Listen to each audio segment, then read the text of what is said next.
T'oferís la revista. I avui la revista estrena conductora, Bea González. Molt bon dia i benvinguda. Bon dia, Joan, i gràcies. Avui obrim la revista amb la presentació de la que serà la beguda per excel·lència de la Fórmula 1.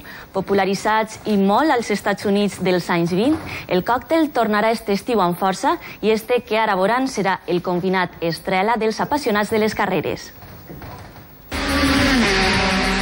A tota velocitat es preparen tots els sectors, entre ells l'hostaleria, per a rebre el Gran Premi d'Europa de Fórmula 1. I de la seva mà tornarà, sens dubte, el glamour a la ciutat de València. Models, famosos i pilots que ja tenen beguda oficial. És el còctel Fórmula 1.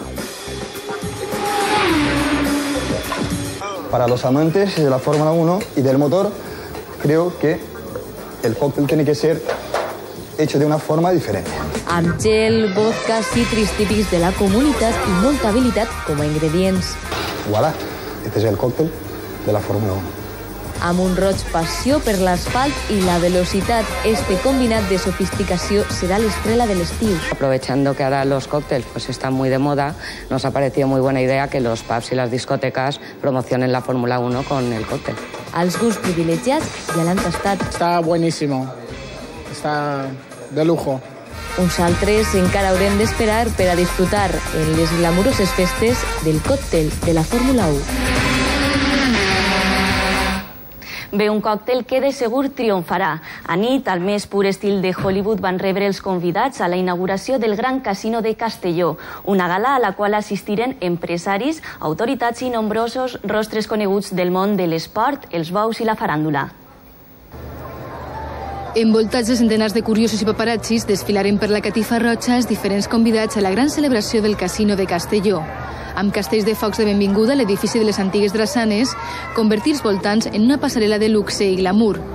Públic de totes les edats, empresaris i autoritats, festa i molta expectació. Ivonne Reyes, Carolina Cerezuela Anne Gartiburu. Y la de Anne Gartiburu.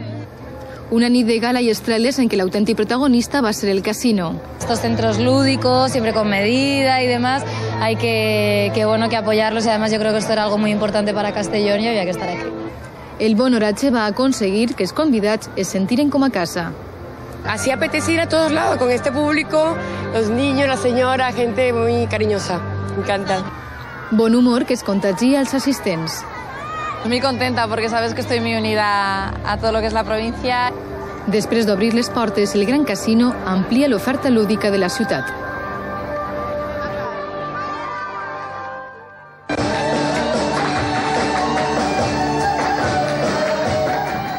Este és l'art de Rafael Amargo. El ballarí i coreògraf estarà tot el cap de setmana al Teatre Principal de València. La companyia representa el seu últim espectacle Tiempo Muerto, dins del cicle de flamenc que organitza Teatres de la Generalitat. La coreografia està molt potenciada per una cuidada il·luminació i, sobretot, pel gran nombre de músics i ballarins damunt l'escenari. Amargo toca tots els estils del flamenc, com soleares, martinetes, fandangos i fa un homenatge a Lola Flores.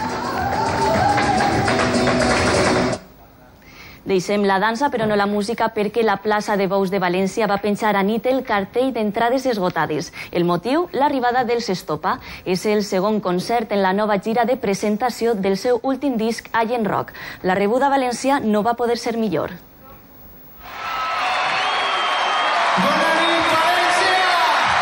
És la calorosa benvinguda als Estopa a la plaça de Bous de València.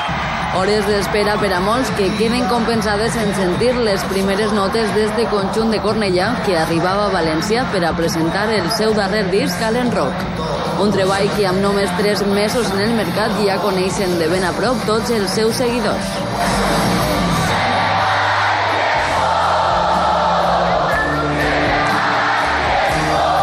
La plaça de Bous va penjar el cartell de complet per a este segon concert de la nova gira d'Estopa, que reunia milers de valencians per a escoltar les seues cançons, unes cançons a les quals no falten mai el rock ni la rumba.